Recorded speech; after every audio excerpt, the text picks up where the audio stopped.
Employees Union, and I'll be your chair for today. And I'm also the outgoing chair of the OWHC.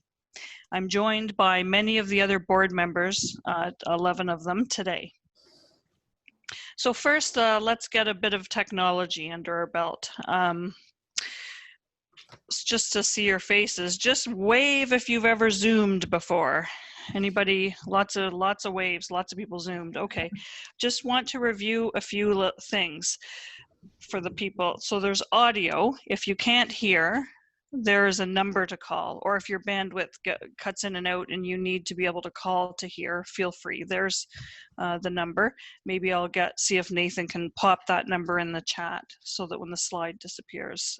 And it's also going to be on your Zoom invitation for today. So you'll have a mute button, a video button, and we're going to ask you to have your videos on if you can for the start of the meeting, and then turn them off during the keynote. And then we'll want you to turn them on again at the breakout groups so that you can see who you're talking with. And the reason we want you to have them off for the keynote is just to cut down on bandwidth issues and distractions. And audio too, off please if you're not talking. Same for all of us. And let's see, the chat. The chat is a good way to communicate.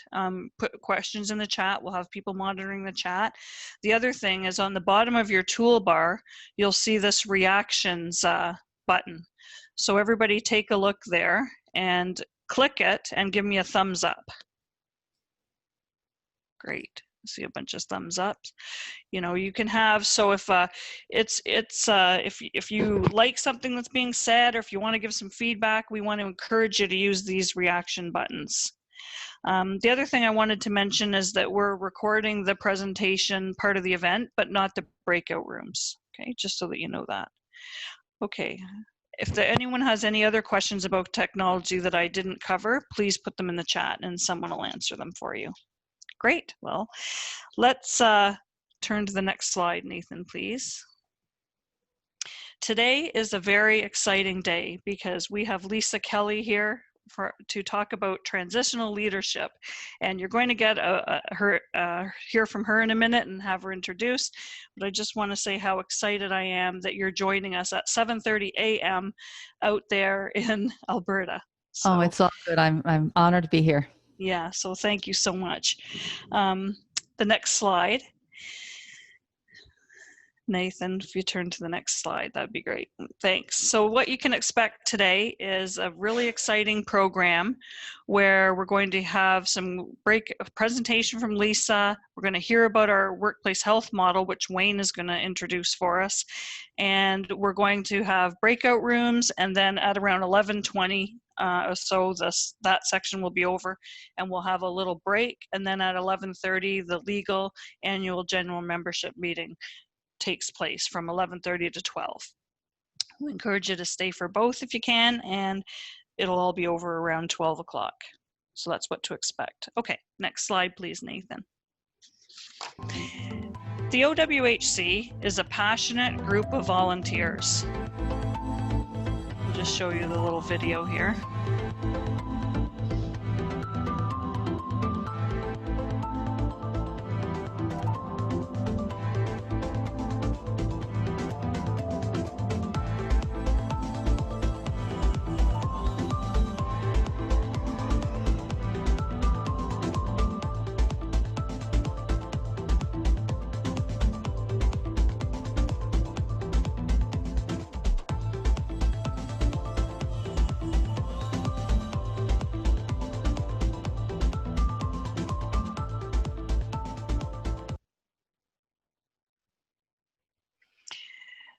All of our members and our board are passionate volunteers.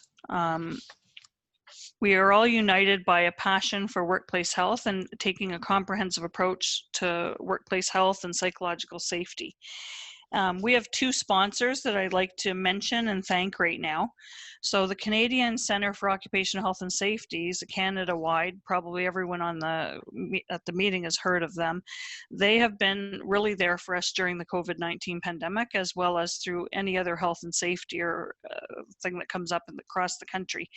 They've developed fact sheets, COVID information, webinars, but they've been one of our sponsors for many, many years and did host our website up until recently when we've struck out on our own with that. So I want to thank the Canadian Centre for Occupational Health and Safety for their support and say that we're proud to be affiliated with you.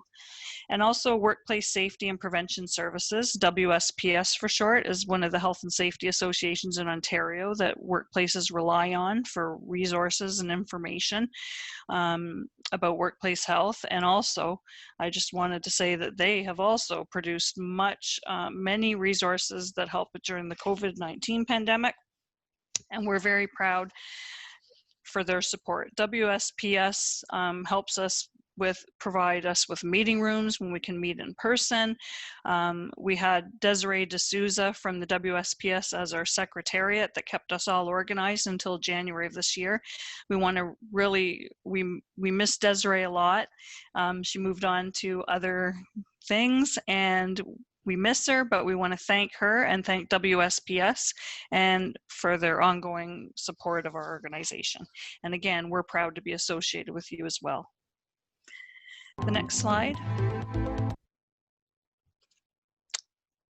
About the nuts and bolts of the Ontario Workplace Health Coalition. We're an incorporated not-for-profit body fueled by volunteers. We look at ourselves as a unifying structure across the province, and we help facilitate communication and networking. At almost any one of our events, networking is one of our main priorities when we're putting on that event, such as events ahead of our AGM or the Joan Burton Day of Learning, which you'll hear more about later.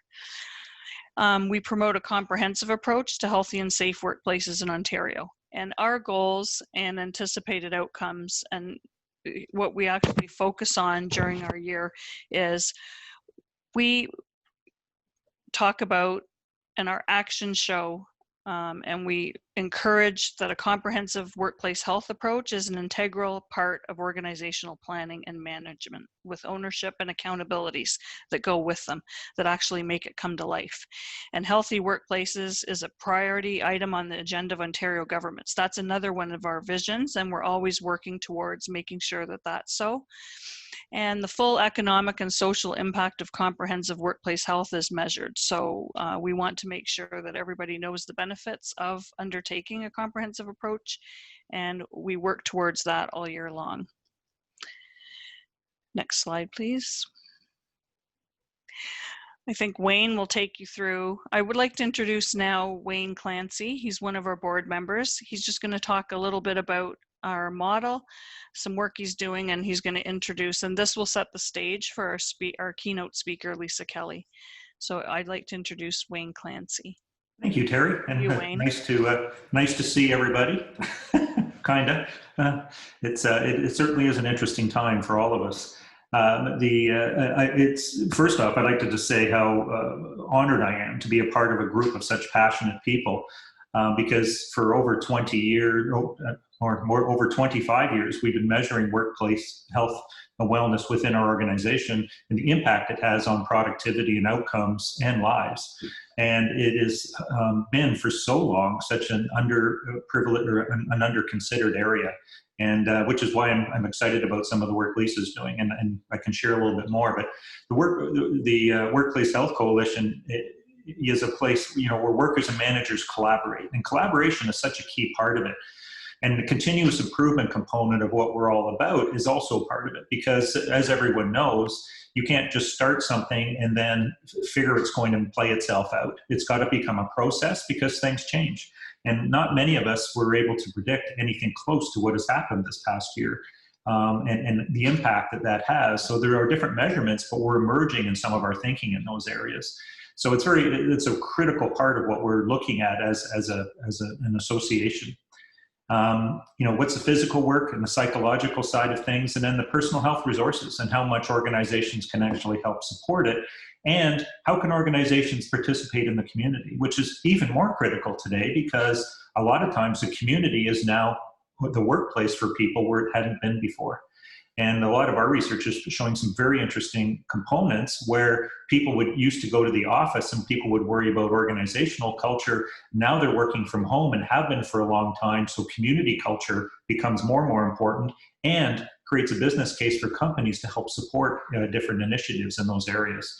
So it's really a changing world, and being able to look at worker health holistically is so critical. Click. Nathan, click. Thanks. So we have, so there's sort of a 4-step plan that we look at, like, obviously the planning component, health and lifestyle practices, what's going on. Let's get into action, take action, do things. Let's stand back and have a look at it while we're in the process and check where we are. How is this impacting with our culture? Are we socially responsible as an organization? And then repeat. And that is such an important part of the way this process works. And I think, as we're going through that kind of a process means that we're not stopping and starting all the time. John and I quite often use a triad we call align, design, refine. And in our work, and get people aligned around a common outcome, design where you're going, and then refine as you go. And too often companies design something, it breaks down, they back away. They design something, it breaks down, they back away. And they never really get going without looking, how do we get aligned around this, and how do we prepare for change? Because that is going to happen. Click. So just a really quick summary, we've got a platform that measures organizational well-being and wellness and compares it to things such as organizational culture, strategic outcomes, performance, et cetera, et cetera.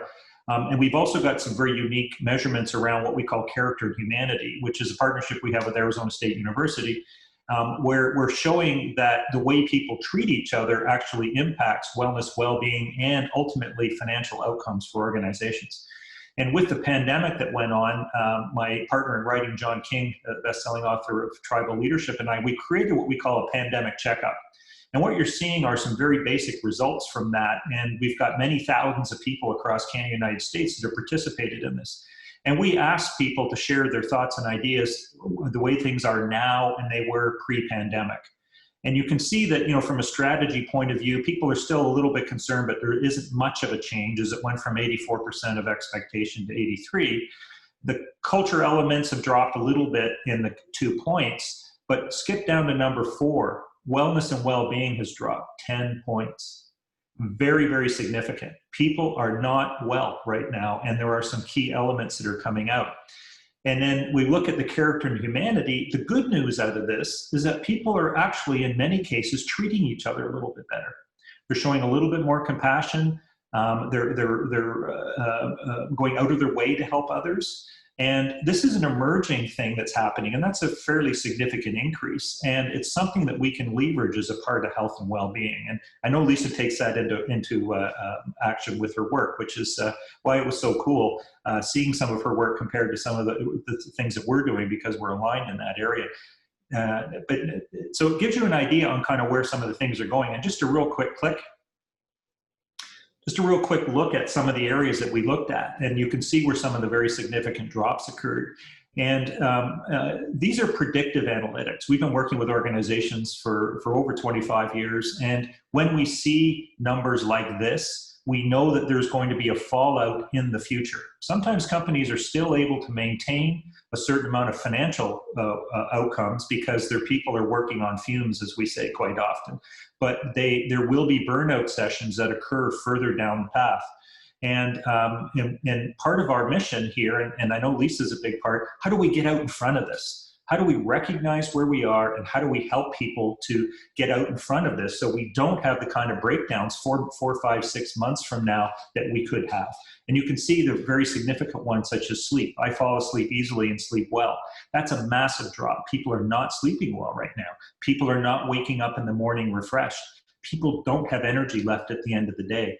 These are key elements, even though they say, I kind of like working from home because, well, I'm not spending as much, I'm not on this, I'm not going here, but they're missing the connectivity quite often that occurs there. So it's a complex environment to get involved in, and it's very, very important for us to look at things. And one of the fun ones is, there's 6 points there on the food side, and people don't think about that a lot. But the fact of the matter is, when you were going to work at the office, you would have an hour for lunch. Quite often you grab a healthy sandwich and that would be it. But now you're working from home, you walk by your fridge 12 times a day, grab a snack. And these types of things are all playing themselves out. So it's very, very important for us to consider these as we're moving forward. Click. So it is my pleasure to introduce Lisa to you. Lisa Kelly is a president of Workplace Wellness Center of Excellence and has been creating healthy change in both the workplace with her personal clients for over 20 years. In certification programs, executive wellness coaching and nutrition, fitness and stress mastery programs, and coaching. And I've not known Lisa for very long. However, I've become a big fan very quickly. Her work is so aligned with what we are seeing and where we need to take our organizations into the future. So now it's really my pleasure to turn things over to Lisa. Lisa? Well, thank you. Thank you for those kind words there. And Wayne, so I'm going to just jump right into things. And good morning, everyone. And it's such an honor to be here with you all this morning. So I'm going to share my screen and I'm going to, so the teacher in me always gives little teachable moments. Sorry. And I'm going to also ask if everyone could just turn off their video and I'll do the same. And that'll just help with the bandwidth, as we said earlier.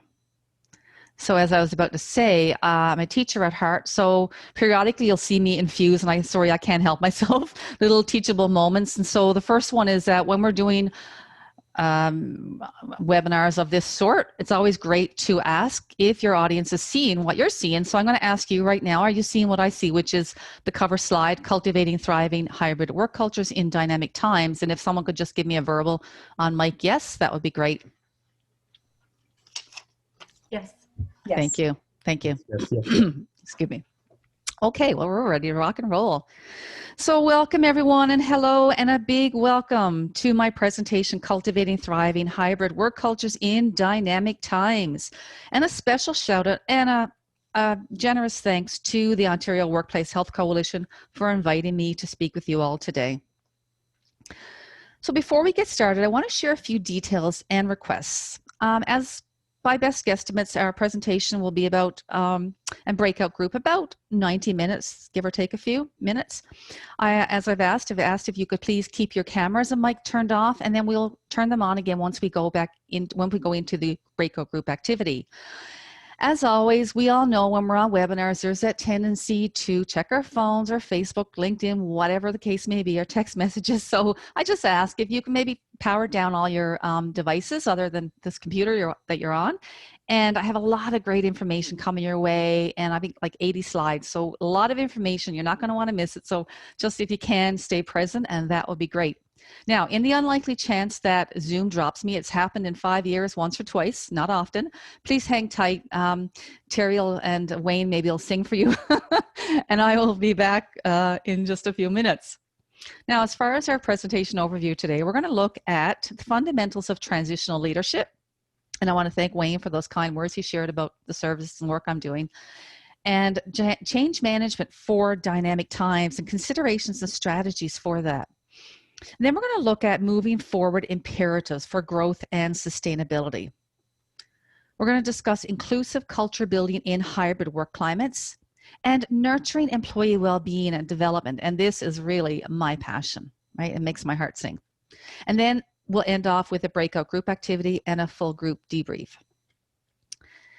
Now, a little bit about yours truly. As a short bio or guest background to myself, my passion for workplace wellness and wellness leadership evolved after years of working for and consulting with highly stressed and toxic workplaces. So having worked in a variety of consulting and internal leadership and training positions, I developed an intense passion for opportunities that help me cultivate healthier employees and workplaces. And in 2013, with the help of my associates and over 25 years in corporate training and wellness and corporate development, I began the creation of a global workplace wellness leadership certification program that has since evolved into 4 certification programs and an executive wellness leadership program. Now, I would also like to introduce Phil Bolender, who you see in the screen here. He is my strategic business partner and a co-creator and co-facilitator of our COVID-19 Transitional Leader course. Now, Phil is joining us here today as well. Phil is the CEO of Seed and Lead and a business transformation consultant with expertise in culture development, change management, leadership, and business transformation. And Phil has gained his leadership consulting expertise during his 35-year corporate career working across 5 continents with 6 Fortune 100 companies. So between us, you're in good hands. So to open up this presentation and to help set the stage for what a healthy, thriving culture might look like, I would like to share with you the first minute of a video I recently created for corporate leaders to get them thinking about what a perfect workplace might be like. Now here's tip number 2, and I've got to do this again. Sorry guys, I've got to go in and make sure that my sound and my video is optimized. Alrighty. Now, I'm gonna, fingers crossed this works. Text sometimes is not my friend, so I have a workaround, and we're gonna just give this video a try. I've got it embedded, so let's hope it works for me. Here we go.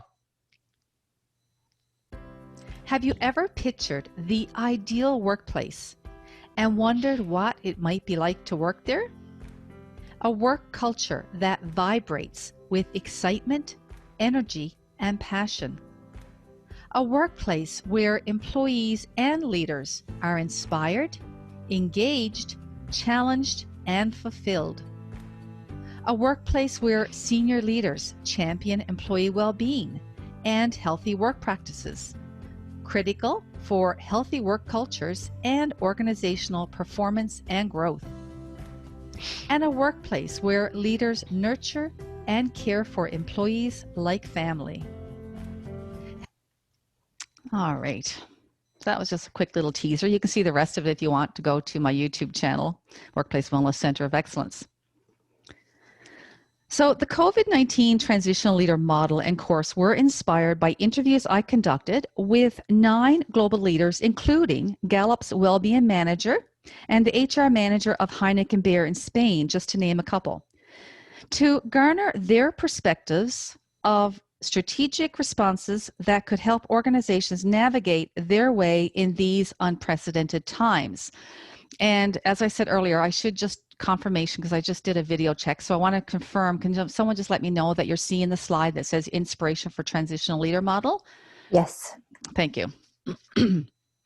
Okay.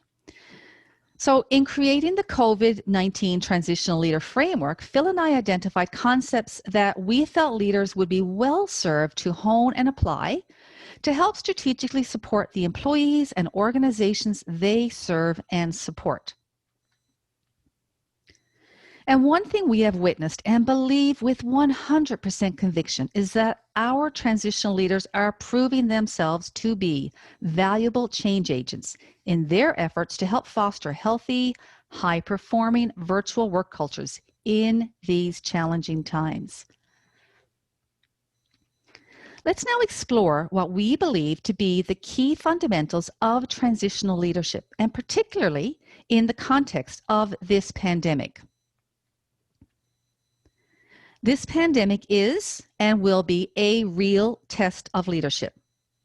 And as such, it will be imperative that leaders engage inclusive and empathic leadership practices, that they deal in facts first, that they walk in the shoes of employees, and that they cultivate transparent and open communications. Now, you're going to hear me reference some of these periodically throughout my presentation, just for emphasis, because they're so key.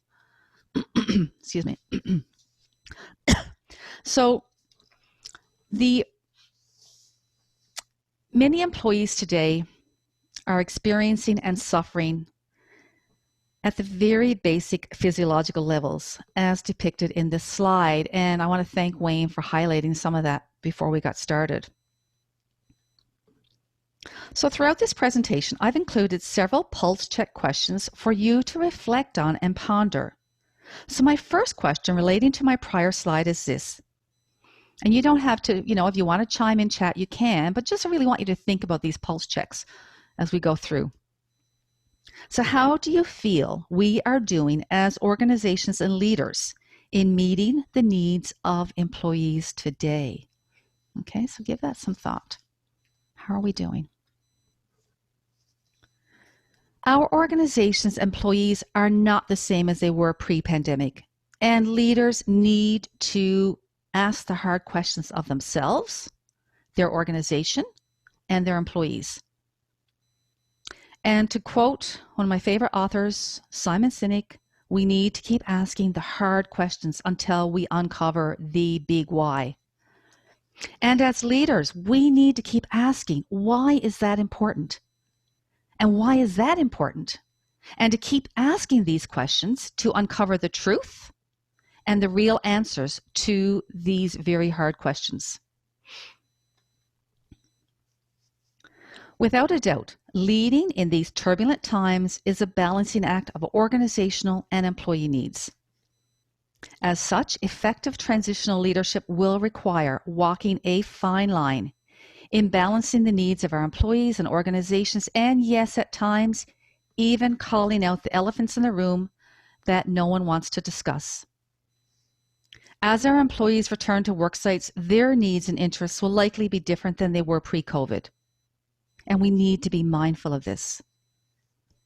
And as stated, leaders will be called on to continually ask the hard questions, as I mentioned, to keep illuminating the answers and the real truths. Yes, leadership is a conversation. And now more than ever will require empathic and active verbal, listening, and coaching skills. It is for these reasons that Phil and I created the Critical Conversations Framework. Open and honest communications and critical conversations can be challenging for many leaders under the best of circumstances, but perhaps even more so today in the virtual work environment we've been thrown into. Our COVID-19 Critical Conversation Guide offers a constructive and supportive roadmap for the facilitation of challenging and sensitive conversations between leaders, their direct reports, their peers, and even their managers who they may report to.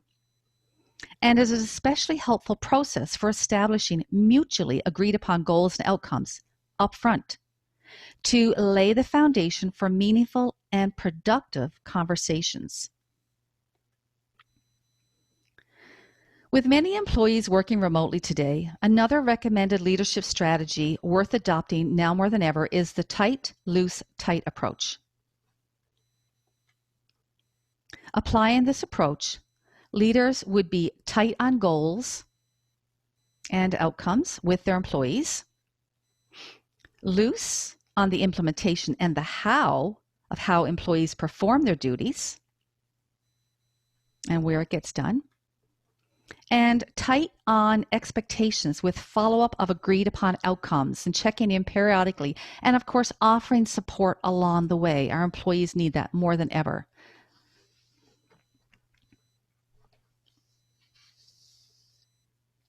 So I ask you now to reflect on this next pulse check question. Does your organization, or maybe organizations you consult with, cultivate a tight, loose, tight leadership approach?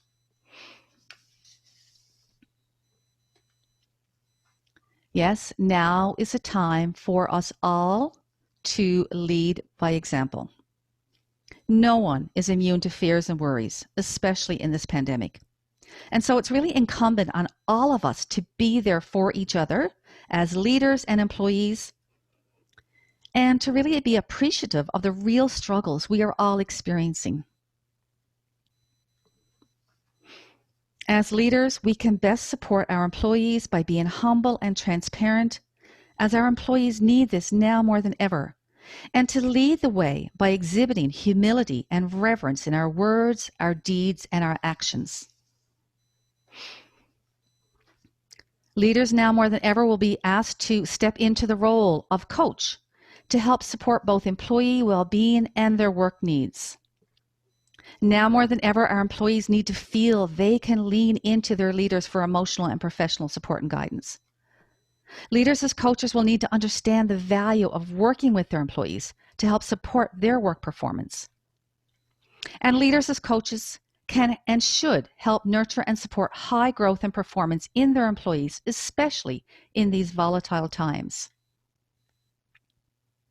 So in reaching out to employees as leaders and wellness professionals, and I know we have many wellness professionals and maybe OHS and others in the group today, asking the supportive questions such as I'm about to share can really help reinforce the message that you are there for them and that you truly care about their well-being.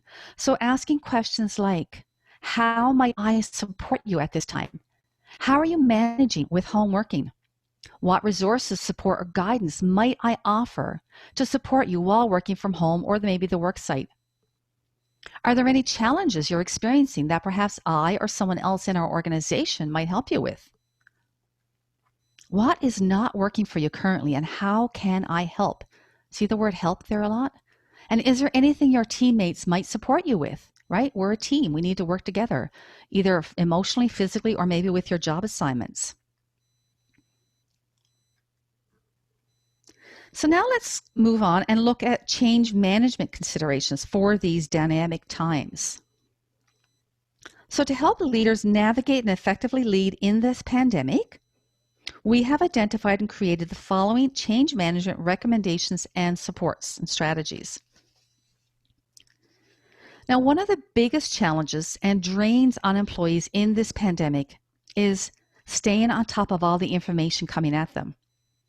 So to help mitigate this overwhelm, it is really vital to clarify, remember Simon Sinek, the why and the value of info being released. For those in charge of, say, wellness programs, for example, it's recommended to develop a coordinated approach and platform for disseminating COVID-19 resources and work bulletins and wellness tip sheets.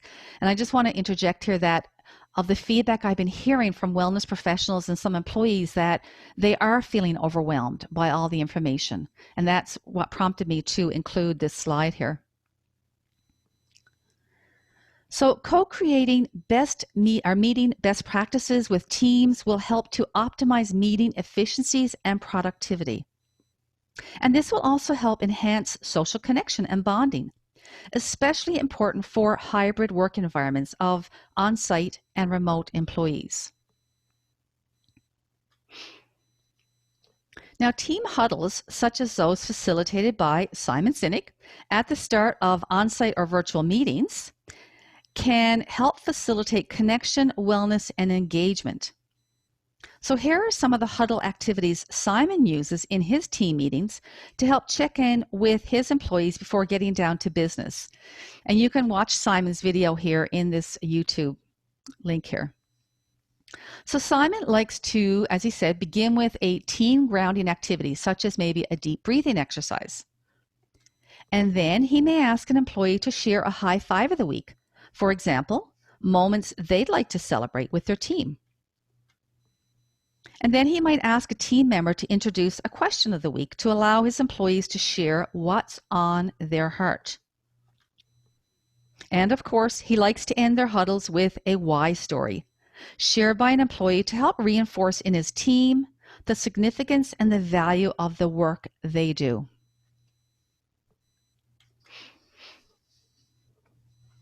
It's also most effective to end virtual and on-site team meetings with a stop, start, continue retrospective to foster purpose-driven and high-involvement, high-commitment meetings, and to highlight or reinforce best meeting practices and areas for improvement, again in a safe and respectful manner. Now, there's never been a more critical time to have a North Star such as moving forward plans and checklists. Moving forward plans created by task forces and other employee groups are critical to help support organizations and their employees in returning to work sites and for operating in hybrid work environments. So a first step in creating and implementing moving forward plans is the implementation of comprehensive and inclusive risk assessments with all stakeholders. And I know those in OH&S are probably nodding here as well.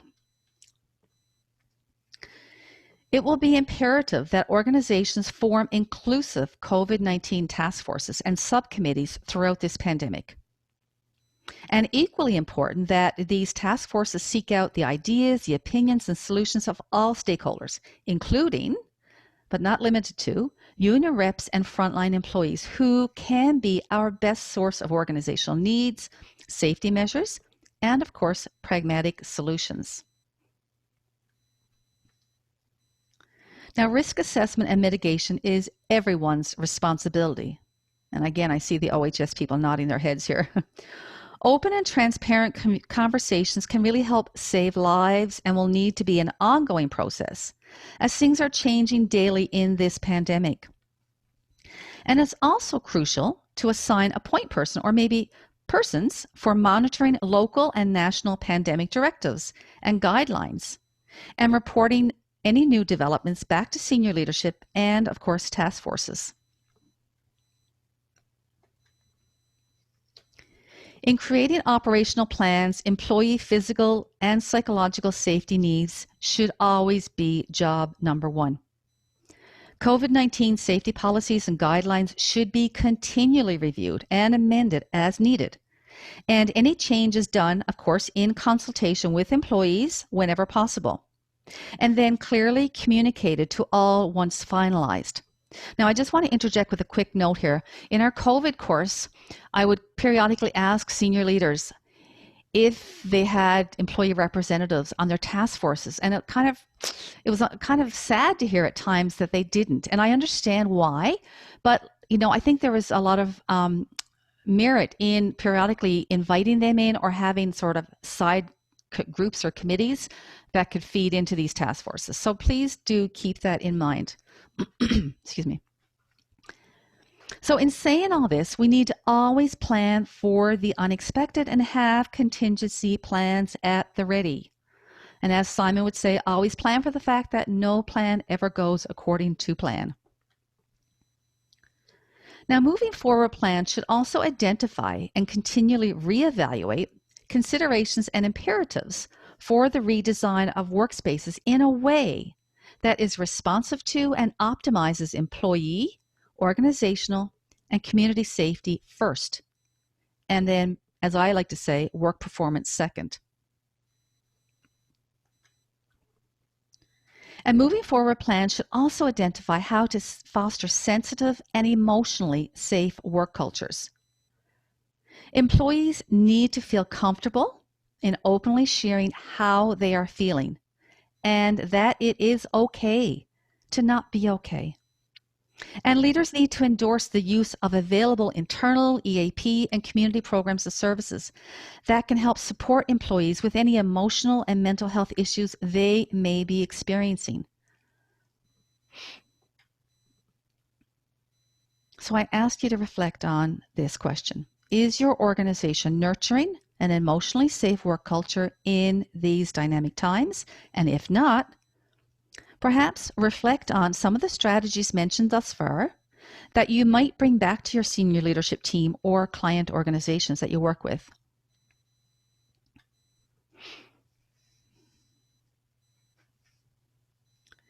Let's now take a quick look at key elements and considerations for moving forward checklists. So each of these areas covered in our 15 comprehensive moving forward plans and checklists in our Transitional Leader course can help you and your organizations or client organizations ensure that all critical areas in this pandemic are addressed. And I also want to say that, yes, we are maybe in the midway of this pandemic, but we're still seeing things rapidly change. And so I think, and I would encourage you, it would behoove you to still look at your current checklists and plans and maybe to adapt them and modify them, right? I know with my husband's organization, they're sending out new safety checklists almost every week, right? Because we're in a very dynamic environment, as I keep mentioning. Okay, now, here's where we get to take a break. And humor me, please. I'm going to ask you all to stand up, Okay, and I can see you. I want you to all stand up. All right, now we're going to do a little energizer. So I'm going to walk you through this, and I'm standing right now. So here's tip number 2, the teacher in me again, right? So I want you to, whenever you're doing something like this, you always want to demo it first by walking it through and then putting the music on. Okay? So, and I used to be a fitness instructor, so I'm pretty used to cueing people here. So what we're going to do first is we're going to do some shoulder thrusts. Now, I always want to put the proviso in. If you have any physical issues, just govern yourself accordingly and modify your movements or just walk on the spot, whatever you're comfortable in doing, right? So move your shoulders forward for 4 thrusts very gently and then back for 4. Then we're going to do 4 shoulder rolls. Oh, this feels good. Then reverse your shoulder rolls, okay? You're going to alternate your arms up to the ceiling for 8. I'll try and count you out when the music is on. I'll talk loud. Then we're just going to tap our foot right and left. We're going to do a little drop squat for 2 counts. Then we're going to do our hip thrust. You're going to go to the right, the center, to the left, and back. And then just do that in slow motion. Then you're going to go in reverse. And then we're going to just go into full-on hip circles. Now, for those who sit a lot and get tight hip flexors, this is so good. Okay, are you with me? All right. So I'll try and talk loud so you can hear me cue, but you can see also hopefully the screen here. All right, with the directions. All right, so let's get going. We'll do about 2 rounds of the sets here. All right, okay, you ready? Let's go. And we'll wait till the quick little chat. How'd that feel, hey? I feel good. And this is the part where I need to take a drink of water. All right, good. So again, just another little tip. When you're doing long webinars like this with a lot of information, it's always good just to break it up with a little energizer or a break of some kind. Okay, there we go. Okay, let me get my breath back.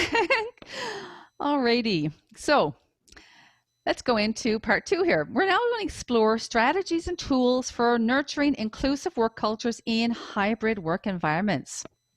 So culture is often defined as the character and personality of your organization. It's really what makes your organization unique. Now, collaborative, supportive, high trust, and fully participative cultures are needed now more than ever in this complex and sometimes ambiguous hybrid climate of remote and on-site operations.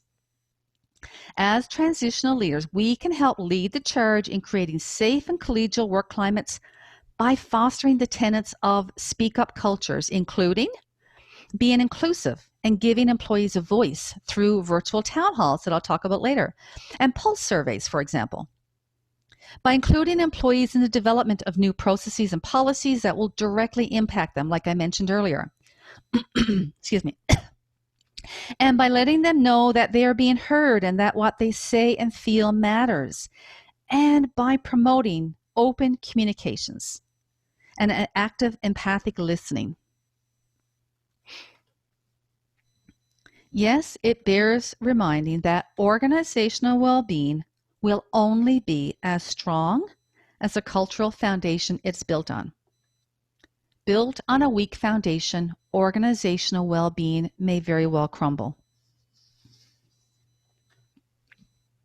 So I invite you now to reflect on the strength of your organization's cultural foundation, or again, that of organizations you may work with.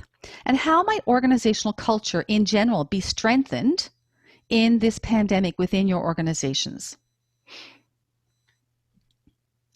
So here are 6 key priorities worth championing to further support the development of high-performing work cultures now and, of course, in the future. So we want to make the shift ideally from leadership hierarchies to that of peer networks. We want to foster career pathing and learning cultures. We want to hire for job fit and culture fit, first and foremost. And give you a little quick example there. Zappos in Vegas, they actually, as the last I heard, will pay their employees $2,000 to quit if the job is not right for them. Now that's a company that hires for culture and fit, right? We want to create experiences and engagement mechanisms to optimize results. We want to enhance performance management and rewards systems, or maybe even overhaul them if they're not working for us. And we want to invest in leadership development. And of course, that's what prompted Phil and I to create the COVID course. Now, it's vital now more than ever that we cultivate a culture where leaders and employees are accepting of the fact that not knowing is okay and reminding employees that by collaborating in safe, speak up environments, the best answers will always surface. So in determining what is best for your organization and employees, transitional leaders and senior leadership are encouraged to solicit input on how work-life balance might be defined, promoted, and supported, and understand and recognize the unique, and this is why I have this bolded, the unique and individual work-life balance or work-life integration, as we're often using the term today and adopting, those needs of employees, and where possible, accommodate such, because we all have unique work-life balance or integration needs these days. Now, another key imperative related to speak up environments is that of nurturing psychological safe work cultures. And I'm sure many of us have heard these terms these days. Excuse me. So psychological safety means that employees feel included and heard. They feel safe to learn and safe to contribute. And they feel safe to challenge the status quo, and this is important, without fear of being marginalized or humiliated in any way. And this information was used with permission by Timothy Clark, who is the author of 4 Stages Psychological Safety, a book I highly recommend, by the way. Now, critical and empowering questions such as these, again, shared with permission by Timothy Clark, can really help employees assess the psychological safety of their organization. And this is a key concept we discuss at length in our COVID course. So questions like, have you ever felt excluded in a social setting? Have you been afraid to ask a question? Have you ever remained silent when you didn't know the answer? Have you been ignored in a discussion? Have you ever felt retaliation for challenging the status quo? Have you ever been made to feel inferior?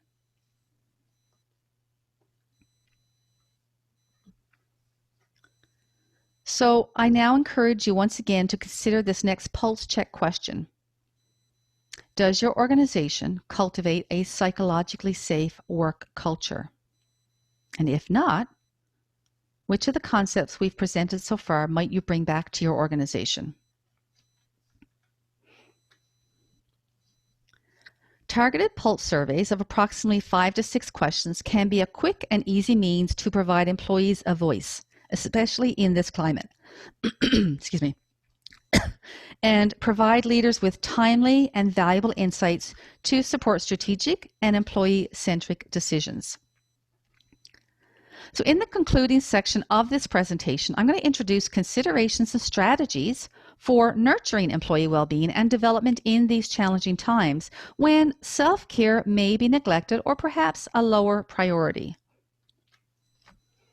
Now, as revealed in this chart, published by Gallup in October, and this aligns with, I think, the findings that Wayne is doing with his studies, employee burnout is on a steady incline by as much as 11%, and probably I would say maybe even higher, compared to, say, pre-pandemic times. And this trend is likely going to continue, especially if we fail to make employee well-being and mental well-being priority number 1. So another key concept discussed in our course is that of psychological capital. Now, this is a concept pioneered by Fred Luthans, and it's defined as an individual's positive psychological state of development and characterized by high levels of hero, being that of hope, self-efficacy, resilience, and optimism. Now, the online resource PsychCap 101, Your Guide to Increasing Psychological Capital, offers pragmatic approaches for leaders to help nurture each of the hero elements I just mentioned in their employees. So strategies that can be particularly helpful in stemming anxiety, overwhelm, and burnout. And I'll share some of them now. So leaders can nurture hope in their employees by helping them break down complex, difficult goals into bite-sized portions, and by showing visible appreciation and virtual celebrations for even small milestones to help keep their employees motivated and confident and hopeful in achieving their goals, and again, especially in these challenging times. Now, Bandura defines self-efficacy as people's belief about their capabilities to produce effects and results. And we can help strengthen self-efficacy in our employees by reminding them of their past successes, again, especially during this pandemic, and help set them up for success with encouraging words and affirmations, say in our emails or even our conversations with them. And by helping them reframe any negative experiences into positive growth learning opportunities. And leaders can support their employees in developing resilience by helping them face the realities of this pandemic and then work with them to co-create pragmatic solutions and work expectations. Personal self-care being a key focus and goal here. And additionally, helping employees find or create meaning in these ambiguous times can help strengthen their resilience and inner resolve to help them persevere through these challenging days. And lastly, we can foster optimism with employees by helping them reframe their view of a situation or a challenge, and by modeling for them how to live in the moment and how to see the future as a potential wellspring of opportunity. Because please God, we're not going to be in this pandemic forever, and there will be opportunities emerge once this is all over with. Or that's my hope anyway. So now, wellness buddies is a concept near and dear to me and has been of immense support to my own well-being in this pandemic through weekly Zoom treadmill sessions with Phil, my wellness buddy and business partner. Now, as wellness buddies, we hold each other accountable to our wellness goals and outcomes via daily check-ins on Messenger and offer compassion and support to each other on those extra challenging days. And like everyone, we've had a few of them. And so training employees as wellness buddies can also help facilitate skill building in peer coaching to support personal well-being and job and career development, and can offer them a lifeline in this pandemic, especially with remote workers who may feel extra isolated and disconnected from their team. So some additional benefits of wellness buddy programs include developing employee interdependence and growth and success, empowering employees to help themselves, and fostering a can-do attitude in cultivating healthy behaviors, now more than ever, and helping remove the isolation in developing these healthy habits. And wellness buddy programs offer a low to pretty well no-cost solution for supporting employee health. So how can we beat that, right? So in summary, wellness buddies embrace and support each other's challenges and successes. They are there for each other, and they create unified strength in their wellness journeys. So as transitional leaders, we can also help support mental and physical well-being by offering Zoom-hosted wellness workshops or lunch and learns, for example, that support employees' needs and interests that are fun, they're interactive, engaging, and most importantly, that connect to the heart to help boost their spirits and attention again to personal self-care. So Rebecca Culsey, one of our certified master workplace wellness ambassadors, with the support of her wellness champions in Nova Scotia, quickly pivoted this spring in converting their on-site employee wellness day into a virtual event.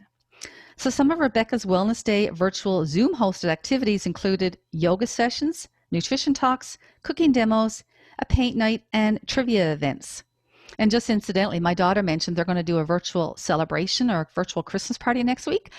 And they're going to, it's midday, so they're going to have maybe a glass of wine, and they all have to bake cookies and show up, and their leaders are planning the whole event. So I just, as a workplace wellness mom, that was that near and dear to me when she told me that.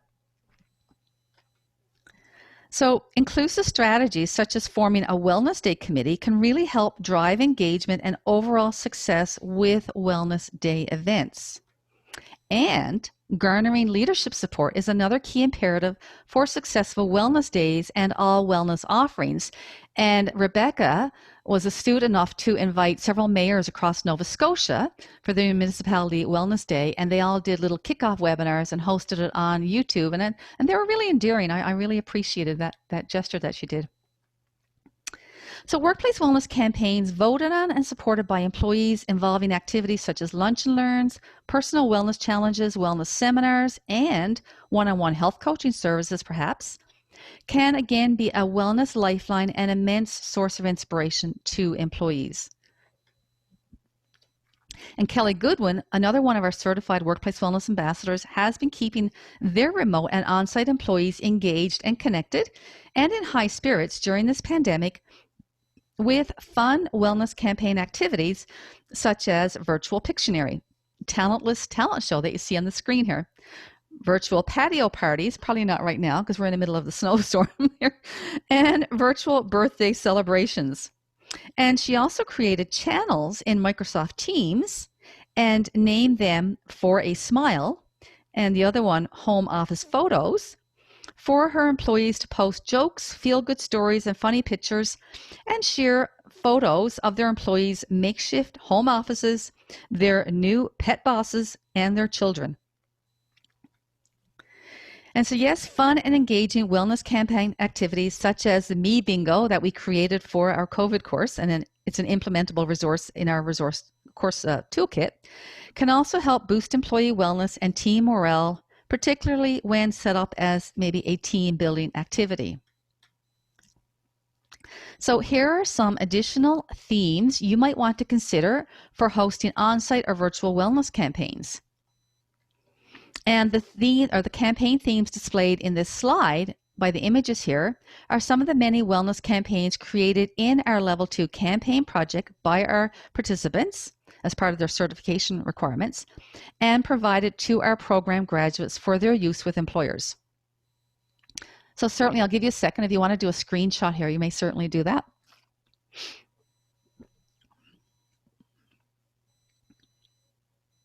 Okay. So virtual wellness boot camps provide opportunities for employees to decompress in half, full, or maybe even multi-day events and can really help them refocus on their well-being and offer much-needed respite from the daily grind. So virtual wellness boot camps can be whatever you and your employees want them to be, right? Because we want to meet employees where they are and we really want to have their say in what we're offering. And so some of these boot camps might include some or all of the dimensions of well-being, from physical well-being, emotional well-being, spiritual well-being through the types of initiatives I've shown here, or maybe social well-being or community well-being.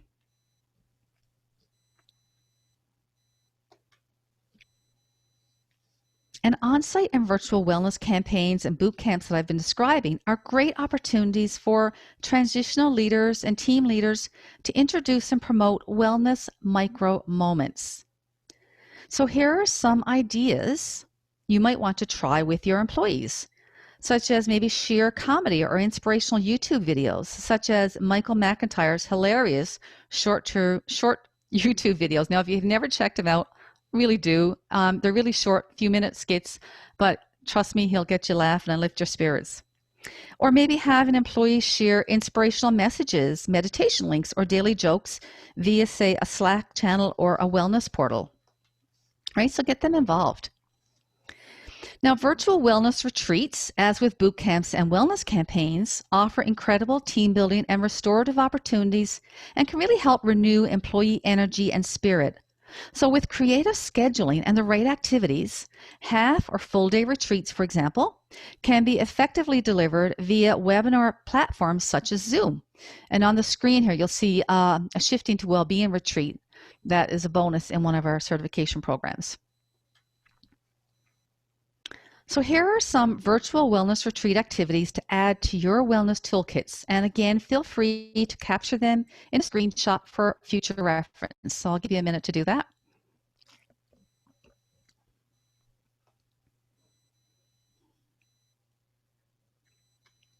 Okay, excuse me. And one of our certified master workplace wellness ambassadors recently, and I love this, she recently offered a family-friendly virtual cooking workshop that was a huge hit with the little ones who participated with their parents. Okay, and again, I'll give you just a minute there, a few seconds, I guess, to do a screenshot, if you will.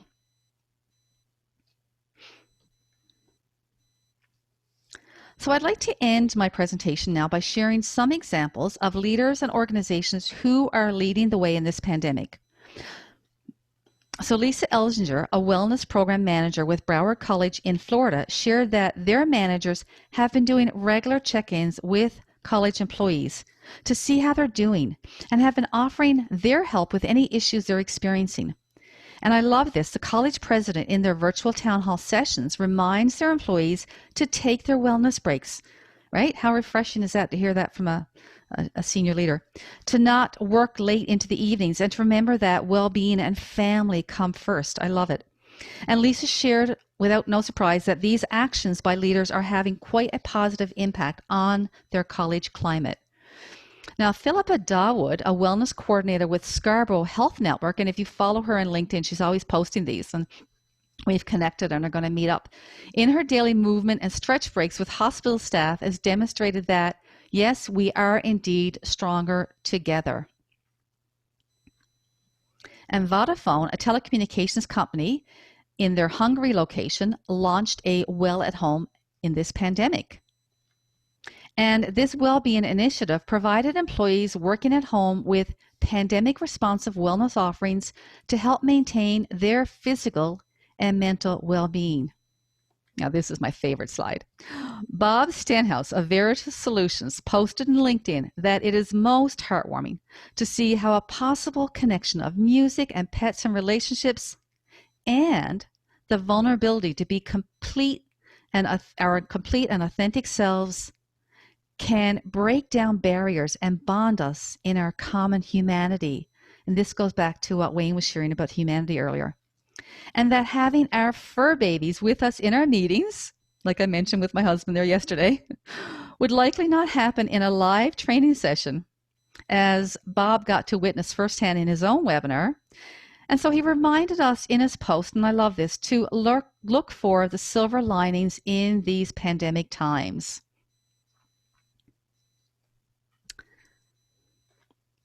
So that concludes my presentation, if you will, and I hope you found it informative and of value.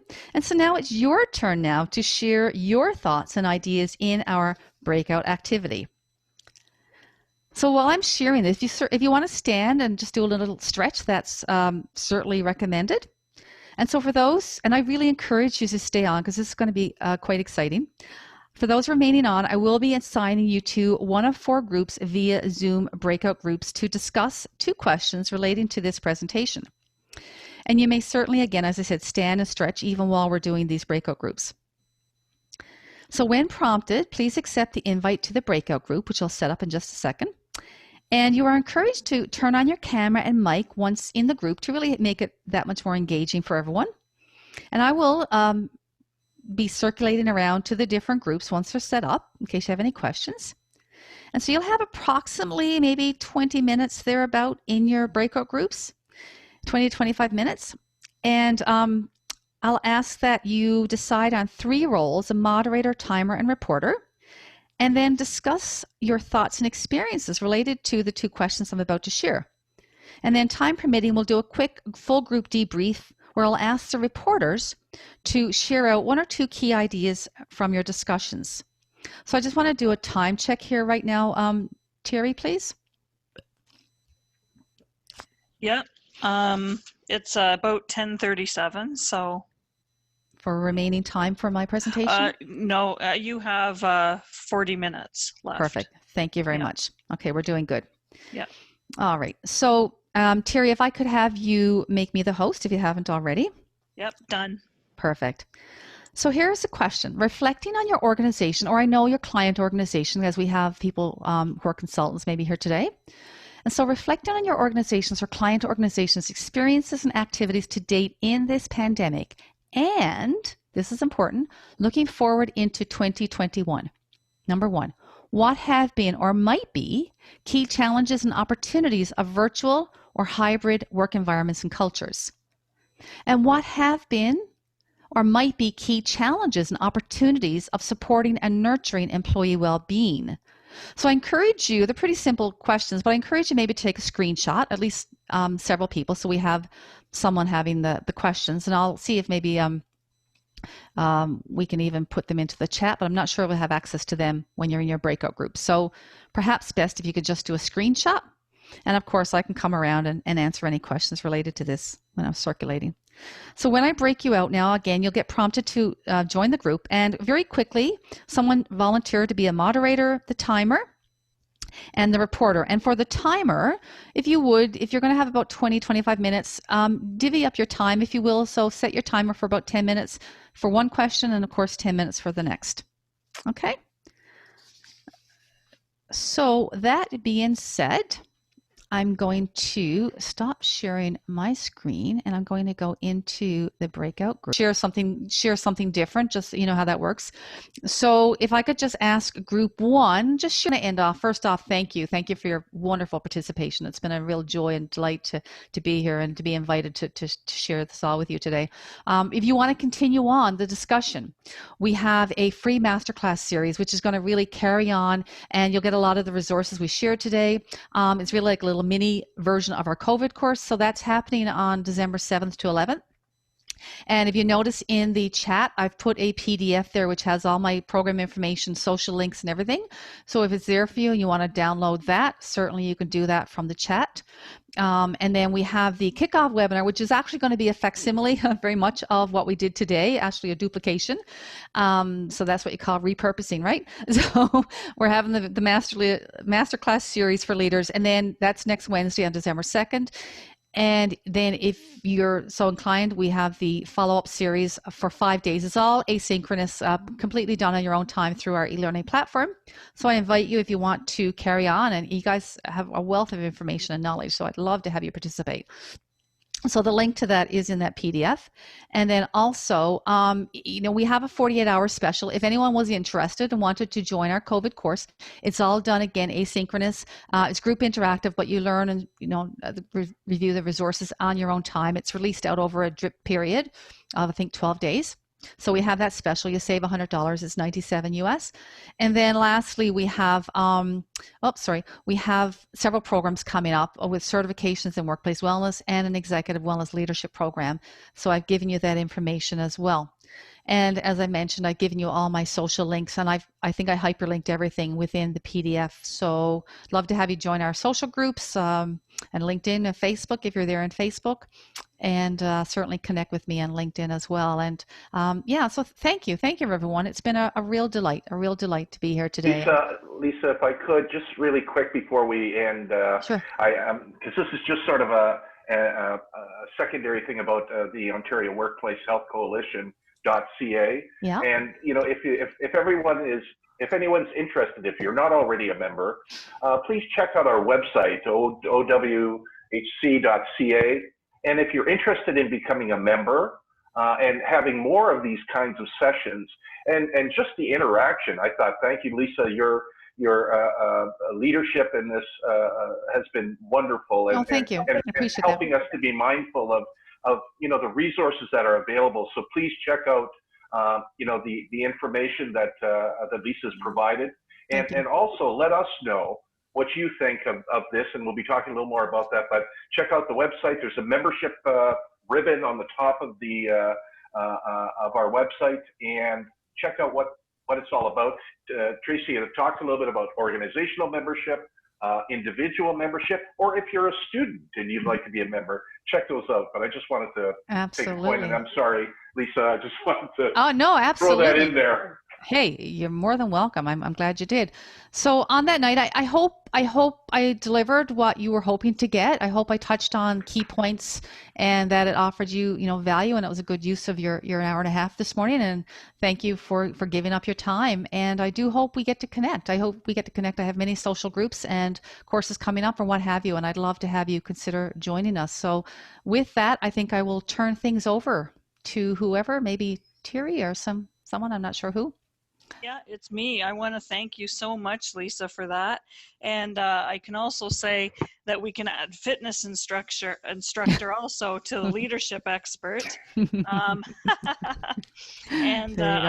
think that you'll have a lot of interest in those sessions from December 7th to 11th. And the other thing is, what I also noticed for myself is in the work that I've been doing in the COVID, that a lot of what you said was very, very relevant and important and things that, you know, from the union side and workers have been recommending, we've actually had written recommendations to organizations to create a central repository for information about the pandemic, which you mentioned, to select a point person, a person accountable for the different aspects of the pandemic planning, as well as to review all the public health information and stay up to date, to do of course, weekly and bi-weekly meetings, and to have workers and joint committee members and unions on the task force. Yeah, absolutely. So all of those things you mentioned kind of helped us get us a lot of new ideas, and also reinforce some of the things that we've been trying to do. Yeah, and if I could just add one comment to piggyback on what you just said, please do, you know, be that voice and to escalate it up to senior leadership. And I respect that there are certain task forces that, you know, certainly we cannot invite, you know, your frontline employees maybe, but find other avenues to let them have a voice. At the very least, send out those pulse surveys, right? Form your employee resource groups, you know, and get those grassroots and give them that voice, because they are feeling disconnected and isolated.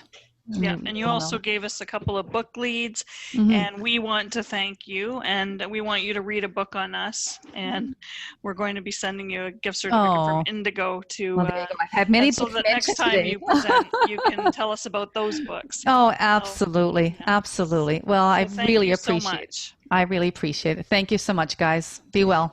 Now, for everyone else, and anyone who's left is still welcome to join us for our AGM. In fact, we're hoping you'll stay.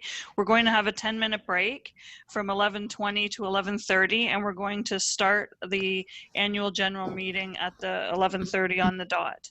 And I see Nathan has a slide up. Nathan, is that a survey link that is going to, do you want to speak to that what you have up on the screen? Yeah, for sure, Terry. So for everyone who's seeing what's on the screen right now, it is an evaluation link, just so we can hear your input and feedback to help make these events even more efficient and more effective moving forwards. And this link is also in the emails we sent with the Zoom link. And after this session, we'll send another email with this feedback form link. Thanks so much, Nathan. So take a 10-minute break, and we'll see you at 11:30 sharp.